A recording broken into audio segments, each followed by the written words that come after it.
ಮೊನ್ನೆ ಸ್ವತಃ ಶಾಸಕ ಉದಯ್ ಗೌಡ ಅವರು ನಮ್ಮ ಜೊತೆಗೆ ಈಗ ಫೋನ್ ಸಂಪರ್ಕಕ್ಕೆ ಸಿಕ್ಕಿದ್ದಾರೆ. ಉದಯ್ ಗೌಡ್ರೆ, ದರ್ಶನ್ ಅವರಿಗೆ ತಾವೇ ಸರ್ಟಿಫಿಕೇಟ್ ಕೊಡ್ತಾ ಇದ್ದೀರಿ, ಯಾಕೆ ಅಂತದ್ದೇನಾಯ್ತು? ಯಾವ ಸರ್ಟಿಫಿಕೇಟ್ ಕೊಟ್ಟೆ ನಾನು? ಒಳ್ಳೆಯವರು ಅಂತ, ಏನು ತಪ್ಪು ಮಾಡಿಲ್ಲ ಅಂತ. ಈಗ ನಾನು ಒಳ್ಳೆಯವರು ಫ್ರೆಂಡ್ ನನಗೆ ಅಂತ ಹೇಳಿದೆ. ಕೇಸ್ ಬಗ್ಗೆ ನಾನೇನು ಹೇಳಲಿಲ್ಲ. ಕೇಸು ತನಿಖೆ ನಡೀತಾ ಇದೆ, ತನಿಖೆ ನಡೆದ್ಮೇಲೆ ಗೊತ್ತಾಗ್ಲಿ ಯಾರ್ದು ಏನ್ ಪಾತ್ರ ಅನ್ನೋದು ಅಂತ ಹೇಳಿದೆ. ಅಷ್ಟು ಬಿಟ್ರೆ ನಾನೇನು ಬೇರೆ ಅವ್ರ ಬಗ್ಗೆ ಬೇರೆದೇ ವಿಚಾರನೆ ಏನ್ ಮಾತಾಡಿಲ್ವಲ್ಲ. ಯಾರೋ ಹೊಡೆದು ದರ್ಶನ್ ಮೇಲೆ ಎತ್ತ ಹಾಕಿರ್ಬೋದು. ಅಲ್ಲ, ಈಗ ತನಿಖೆ ಆದ್ಮೇಲೆ ನೋಡೋಣ. ಕೇಳಿಸ್ಕೊಳ್ಳಿ, ಈಗ ಅಲ್ಲಿ 15 ಜನನೋ 17 ಜನನೋ ತೋರಿಸ್ತಾ ಇದೀರಿ.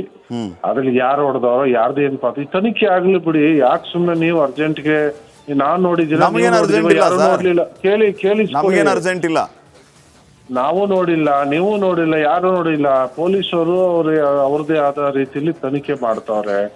ತನಿಖೆಯಿಂದ ಎಲ್ಲ ಸತ್ಯ ಹೊರಗ್ ಬರ್ತದೆ. ಯಾಕೆ ಅಷ್ಟು ನೀವು ಸುಮ್ನೆ ನಾವ್ ಹೇಳಿದ್ದು ನಾವು ಫ್ರೆಂಡ್ಸು, ಹೌದು, ಆ ವಿಚಾರ ಹೇಳಿದೀನಿ.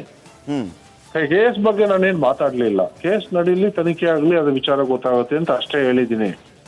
ಅಲ್ಲ, ಕೇಸ್ ಬಗ್ಗೆ ಮಾತಾಡಿಲ್ಲ ಅಂತೀರಿ, ತನಿಖೆ ನಡೀಲಿ ಆಮೇಲೆ ನೋಡೋಣ ಅಂತಾನು ಹೇಳ್ತೀರಿ. ತನಿಖೆ ನಡೀತಾ ಇದೆ ಸರ್. ನಿಮ್ ಸರ್ಟಿಫಿಕೇಟ್ ಯಾಕೆ ಸರ್? ಇನ್ವೆಸ್ಟಿಗೇಷನ್ ಏಜೆನ್ಸಿ ಇದೆ, ಸರ್ಕಾರ ಇದೆ, ನ್ಯಾಯಾಲಯ ಇದೆ. ನಿಮ್ ಸರ್ಟಿಫಿಕೇಟ್ ಯಾಕೆ ಮಧ್ಯದಲ್ಲಿ? ಅದರ ಅವಶ್ಯಕತೆ ಇತ್ತ ಅಂತ ಕೇಳ್ತಾ ಇರೋದು.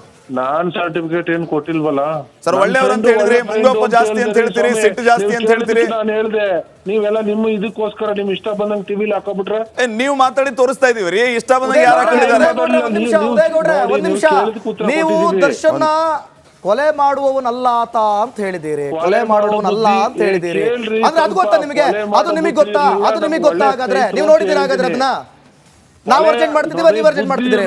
ನಾನು ಹೇಳಿದ್ದೀನಿ. ನೀವು ನಡಿ, ಈಗ ಶುರು ಮಾಡೋಣ. ಕೇಸರಿಯಿಂದ ಮನೋಲ್ಲಾಸ ಮನಸ್ಸು ಮತ್ತೇರಿ ಕುಣಿದಾಡಿದೆ ನೋಡು, ಮನಸ್ಸು ಮತ್ತೇರಿ ಕುಣಿದಾಡಿದೆ ನೋಡು. ಕ್ಷಣ ಕ್ಷಣವೂ ಆಚರಿಸಿ ಕೇಸರಿ ಹಬ್ಬ. ವಿಮಲ್, ಬಾಯಲ್ಲಿ ಹೇಳಿ ಕೇಸರಿ. ಕೊಲೆ ಮಾಡಲ್ಲ, ಅವರು ಮಾಡಿಲ್ಲ ಅಂತ ಹೇಳಿದೀರಾ ಅಂತ ನೀವು ತೋರಿಸ್ತೀರಾ?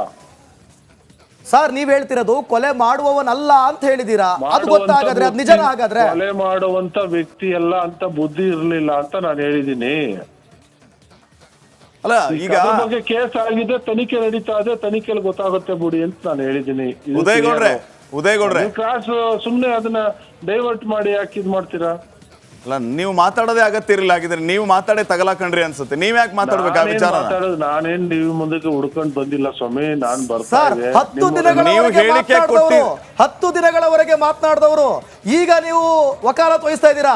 ನಾವು ಡೈವರ್ಟ್ ಆಗ್ತಿದೀವಿ, ನೀವು ಡೈವರ್ಟ್ ಮಾಡ್ತಾ ಇದ್ದೀರಾ. ನಾನು ಯಾರ ಮುಂದೆ, ಮೀಡಿಯಾದವ್ರ ಮುಂದೆ ನಾನು ಬರ್ಲಿಲ್ಲ. ನನ್ ಪಾಡ ನಾನು ಬರ್ತಾ ಇದ್ದಾಗ ಅಡ್ಡ ಹಾಕಿ ನಿಮ್ಮವ್ರು ಕೇಳಿದ್ರು, ನಿಮ್ ಫ್ರೆಂಡ್ ಅಲ್ವಾ ದರ್ಶನ್ ಅವ್ರು? ಫ್ರೆಂಡ್, ಹೌದು, ಒಳ್ಳೆ ಫ್ರೆಂಡ್ ಅಂತ ಹೇಳಿದೀನಿ. ಅಂದ್ರೆ ಫ್ರೆಂಡ್ ಅಲ್ವಾ? ಹಾಗಾದ್ರೆ ನಿಮ್ ಲೆಕ್ಕದಲ್ಲಿ ತಪ್ಪು ಮಾಡಿದವ್ರು ತಪ್ಪಿತಸ್ಥರು ಇರ್ತಾರೆ. ಎಲ್ಲಾ ತಪ್ಪಿತಸ್ಥರಿಗೂ ಫ್ರೆಂಡ್ಸ್ ಇರ್ತಾರೆ. ಒಳ್ಳೆ ಗೆಳತನ ಕೆಲವ್ರಿಗೆ ಇರ್ತದೆ.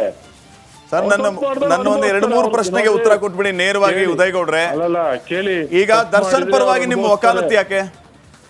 ದರ್ಶನ್ ಪರವಾಗಿ ನಿಮ್ಮ ವಕಾಲತ್ ಯಾಕೆ? ವಕಾಲತ್ ಏನಿಲ್ವಲ್ಲ ನಂದು. ನೀವೇ ಹೇಳ್ತಿದ್ದೀರಲ್ಲ, ಈಗ ಸರ್ಟಿಫಿಕೇಟ್ ಕೊಟ್ಬಿಟ್ರಿ. ಅವರು ಒಳ್ಳೆಯವರು, ಅವ್ರ ಮುಂಗೋಪ ಜಾಸ್ತಿ, ಅವ್ರ ಸಿಟ್ಟು ಜಾಸ್ತಿ. ನೋಡ್ರಿ, ನನ್ನ ಒಳ್ಳೆ ಸ್ನೇಹಿತರು ಅಂತ ಹೇಳ್ದೆ. ಸರ್, ಓಕೆ, ಆಯ್ತು ಸರ್. ಈಗ ನಾನು ಒಪ್ಕೊಳಕ್ಕಾಗತ್ತಾ ಅವ್ರು ಸರಿ ಅಂತ? ತಪ್ಪು ಮಾಡಿದ್ರೆ ತಪ್ಪೇ, ಅದು ಯಾರು ಮಾಡಿದ್ರು. ಸರ್, ಈಗ ನಿಮ್ಮದೇ ಸರ್ಕಾರದ ಅಧೀನದಲ್ಲಿ ಪೊಲೀಸ್ನವರು ತನಿಖೆ ಮೇಲೆ ನಂಬಿಕೆ ಇದೆಯಾ ನಿಮ್ಗೆ? ತಪ್ಪಿತಸ್ಥರಿಗೆ ಶಿಕ್ಷೆ ಕೊಡ್ತೀರಾ? ಅದಕ್ಕೆ ಅಲ್ವಾ ಈಗ ಅದಕ್ಕೋಸ್ಕರನೇ ತನಿಖೆ ಈಗ ಪಾರದರ್ಶಕವಾಗಿ ನಡೀತಾ ಇದೆಯಲ್ಲ. ಪಾರದರ್ಶಕವಾಗಿ ತನಿಖೆ ನಡೆಯುವಂತಿರುವ ಸಂದರ್ಭದಲ್ಲಿ ನಿಮ್ಮ ಸರ್ಟಿಫಿಕೇಟ್ ನ ಅಗತ್ಯ ಇಲ್ಲ ಅನ್ನುವಂಥದ್ದೇ ಇಲ್ಲಿ ಮುಖ್ಯವಾದಂತಹ ವಿಚಾರ. ಉದಯ್ ಗೌಡ್ರೆ, ಋಣ ಸಂದಾಯ ಮಾಡ್ತಾ ಇದ್ದೀರಾ. ನಿಮ್ಮ ಪರವಾಗಿ ಪ್ರಚಾರ ಮಾಡೋದಕ್ಕೆ ಬಂದಿದ್ರು. ನಾವು ಈ ಸಾಯಿ ಏನೋ ಮಾತಾಡ್ಲಿಲ್ಲ ಅಂತಂದ್ರೆ ಎಲ್ಲಿ ಅವರ ಅಭಿಮಾನಿಗಳು ನಮ್ಮನ್ನ ತರಾಟೆಗೆ ತಗೋತಾರೆ ಅನ್ನೋ ಭಯ ಕಾಡ್ತಾ ಇದೆಯಾ ನಿಮ್ಗೆ? ಅಂತ ಯಾವ ಭಯನೂ ಇಲ್ಲ ರೀ. ಭಯ ಪಟ್ಟು ಬದುಕುವಂತವ್ರಲ್ಲ ನಾವು, ನೇರವಾಗಿ ಮಾತಾಡ್ತೀವಿ. ದರ್ಶನ್ ಅಭಿಮಾನಿಗಳ ಬಗ್ಗೆ ಭಯ ಇಲ್ಲ ನಿಮ್ಗೆ? ಅಲ್ಲ, ಭಯ ಯಾಕೆ ಪಡ್ಲಿ? ನಮಗ್ ಸ್ನೇಹಿತರು, ಒಳ್ಳೆ ಸ್ನೇಹಿತರು. ಅಷ್ಟನ್ನು ಈಗೂ ಹೇಳ್ತೀನಿ, ನಾಳೆಗೂ ಹೇಳ್ತೀನಿ, ನೆನ್ನೆನೂ ಹೇಳಿದ್ದೀನಿ. ಸ್ನೇಹಿತರಂದ ಮಾತ್ರಕ್ಕೆ ಅವ್ರು ಏನಾದ್ರು ಇಂತ ಕುಕೃತ್ಯದಲ್ಲಿ ಭಾಗಿಯಾದ್ರೆ ಮಾಫಿನಾ? ಅದು ಮಾಫಿ ಇಲ್ಲ. ಅವ್ರ ಪರವಾಗಿ ನೀವು ನಿಲ್ತೀರಾ? ತನಿಖೆ ನೋಡ್ರಿ, ತನಿಖೆ ನಡೀತಾ ಇದೆ, ಕ್ರಮ ಆಗತ್ತೆ. ತಪ್ಪು ಮಾಡಿದವ್ರ ಮೇಲೆ ಒಳ್ಳೆ ಸರಿಯಲ್ಲ. ಅದಕ್ಕೆ ನಾವು ಕೇಳ್ತಿರೋ ಸರ್ ಪ್ರೀ ಮೆಚೂರ್ ಸ್ಟೇಟ್ಮೆಂಟ್ ಯಾಕೆ ನಿಮ್ಮಿಂದ ಅಂತ. ನಿಮ್ಮ ಸ್ನೇಹಿತರು ನಿಮ್ಮ ಪರವಾಗಿ ಪ್ರಚಾರ ಮಾಡಿದ್ದಾರೆ, ಓಕೆ. ನೀವು ಯಾರೋ ಒಂದ್ ನಿಮಿಷ ಉದಯಗೌಡ್ರೆ, ಯಾರೋ ದಾರಿಯಲ್ಲಿ ಹೋಗೋರು ಈ ತರ ಮಾತಾಡ್ತಿದ್ರೆ ನಾವು ಪ್ರಶ್ನೆ ಮಾಡ್ತಿರ್ಲಿಲ್ಲ. ಒಬ್ಬ ಶಾಸಕರು, ನೀವು ಸರ್ಕಾರದ ಭಾಗ, ನೀವು ಒಬ್ಬರು ಇನ್ವೆಸ್ಟಿಗೇಷನ್ ಎದುರಿಸ್ತಾ ಇದ್ದಾರೆ ಕೊಲೆ ಕೇಸ್ ನಲ್ಲಿ, ಇಷ್ಟೊಂದು ಸಾಕ್ಷಿಗಳು ಸಿಕ್ಕಿದೆ ಅಂದಾಗ ನೀವು ಹೇಗೆ ಅವರು ಸ್ವಲ್ಪ ಕೋಪ ಜಾಸ್ತಿ, ತಪ್ಪು ಮಾಡಿರೋದಿಲ್ಲ, ಯಾರೋ ಮಾಡಿದವರು ಅವ್ರ ಮೇಲೆ ಎತ್ತಾಕ್ತಾರೆ?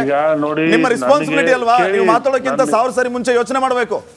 ನನಗೆ ವೈಯಕ್ತಿಕವಾಗಿ ತಿಳಿದಿದ್ದಂತ ವಿಚಾರನ ನಿಮ್ಗೆ ಹೇಳ್ದೆ. ಏನ್ ತಿಳಿದಿರೋ ವಿಚಾರ ಆಗಿದ್ರೆ ಅದು ಒಳ್ಳೆ ಕಥೆ ಅಲ್ಲ. ಅದಕ್ಕೆ ನಾನು ಉದಯಗೌಡ್ರೆ, ತಿಳಿದಿರೋ ವಿಚಾರ ಏನು? ತಮಗೆ ಕೊಲೆ ಮಾಡಿಲ್ವಾ? ಭಾಗಿಯಾಗಿಲ್ವಾ? ಪೊಲೀಸರು ಸರ್ ನಿಮ್ ಪ್ರಕಾರ ಇವಾಗ ಸರ್ ಒಂದ್ ನಿಮಿಷ, ನಿಮ್ ಪ್ರಕಾರ ಇವಾಗ ದರ್ಶನ್ ಈ ಒಂದು ಕುಕೃತ್ಯದಲ್ಲಿ ಭಾಗಿ ಆಗೇ ಇಲ್ವಾ? ನಿಜ ನನಗ್ ಗೊತ್ತಿಲ್ಲ ಭಾಗಿಯಾಗಿರೋದ್ರ ಬಗ್ಗೆ. ತನಿಖೆ ನಡೀತಾ ಇದೆ, ತನಿಖೆ ಗೊತ್ತಾಗುತ್ತೆ ಬಿಡಿ. ಸರ್ ನಿಮಗೆ ಗೊತ್ತಿಲ್ಲ ಅಂತಂದ ಮೇಲೆ ತನಿಖೆ ನಡೀಲಿ, ತಪ್ಪಿತಸ್ಥರ ವಿರುದ್ಧ ಶಿಕ್ಷೆ ಆಗ್ಲಿ ಅಂತ ಒಬ್ಬ ಶಾಸಕರಾಗಿ ನೀವು ಹೇಳ್ಬೇಕಿತ್ತು.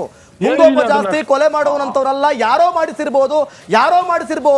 ಇದು ಯಾವ ರೀತಿ ಸಮರ್ಥನೆ? ಇದು ಯಾರು ಏನೇನ್ ಮಾಡಿದಾರೋ ಅದು ತನಿಖೆಯಲ್ಲಿ ಗೊತ್ತಾಗುತ್ತೆ ಅಂತ ಹೇಳಿದೆ. ಯಾರೋ ಈಗಲಾದ್ರೂ ಹೇಳಿ, ಕಾಲ ಮಿಂಚಿಲ್ಲ ಉದಯಗೌಡ್ರೆ. ರಿಪಬ್ಲಿಕ್ ಕನ್ನಡದ ಮೂಲಕ ಹೇಳಿ, ದರ್ಶನ್ ತಪ್ಪು ಮಾಡಿದ್ರೆ ದರ್ಶನ್ಗೆ ಶಿಕ್ಷೆ ಆಗ್ಲಿ, ನಾವು ಅವ್ರ ಪರವಾಗಿ ನಿಲ್ಲಲ್ಲ ಅಂತ ಹೇಳಿ ಒಂದ್ಸರಿ. ಅಲ್ಲ, ತಪ್ಪು ಮಾಡಿದ್ರೆ 100% ಶಿಕ್ಷೆ ಆಗುತ್ತೆ. ಅದ್ರಲ್ಲಿ ಯಾರಿಗೆ? ಯಾರು ತಪ್ಪು ಮಾಡಿರ್ತಾರೋ ಅವ್ರಿಗಾಗುತ್ತೆ. ದರ್ಶನ್ ಅವ್ರ ಹೆಸರು ತೊಗೊಳ್ಳಿ ಸರ್. ದರ್ಶನ್ ಅವ್ರು ತಪ್ಪು ಮಾಡಿದ್ರೆ ಅವ್ರಿಗೆ ಶಿಕ್ಷೆ ಆಗ್ಲಿ, ಅವ್ರ ಪರವಾಗಿ ನಾವು ನಿಲ್ಲಲ್ಲ ಅಂತ ಹೇಳಿ. ಶಿಕ್ಷೆ ಆಗ್ಲಿ ಅಂತ ನಿಮ್ ಬಾಯಿಂದ ಬರ್ಬೇಕು ಸರ್. ಅಲ್ಲ ರೀ ಸ್ವಾಮಿ, ಶಿಕ್ಷೆ ಕೊಡೋರು, ತನಿಖೆ ಮಾಡೋರು ಕೋರ್ಟು, ಪೊಲೀಸರು. ಅಲ್ಲ ಉದಯಗೌಡ್ರೆ, ಅಲ್ಲ ವೆರಿ ಕ್ಲಿಯರ್, ವೆರಿ ಸಿಂಪಲ್ ಇದೆ. ನೀವು ಹೇಳ್ತಾ ಇದ್ದದ್ದೇನು, ದರ್ಶನ್ ಪರವಾಗಿ ನಾವು ನಿಲ್ಲಲ್ಲ ಅಂತಂದ್ರೆ, ತಪ್ಪಿರೋರ ಪರವಾಗಿ ನಾವು ನಿಲ್ಲಲ್ಲ ಅಂತಂದ್ರೆ ಆ ಮಾತು ಹೇಳಿ ಅಲ್ಲ ನೀವು. ಫೋನ್ ಕಟ್ ಮಾಡಿದ್ರ? ಕಾಲ್ ಕಟ್ ಮಾಡಿದ್ರು, ಕಟ್ ಆಗಿದೆ ಕಾಲು.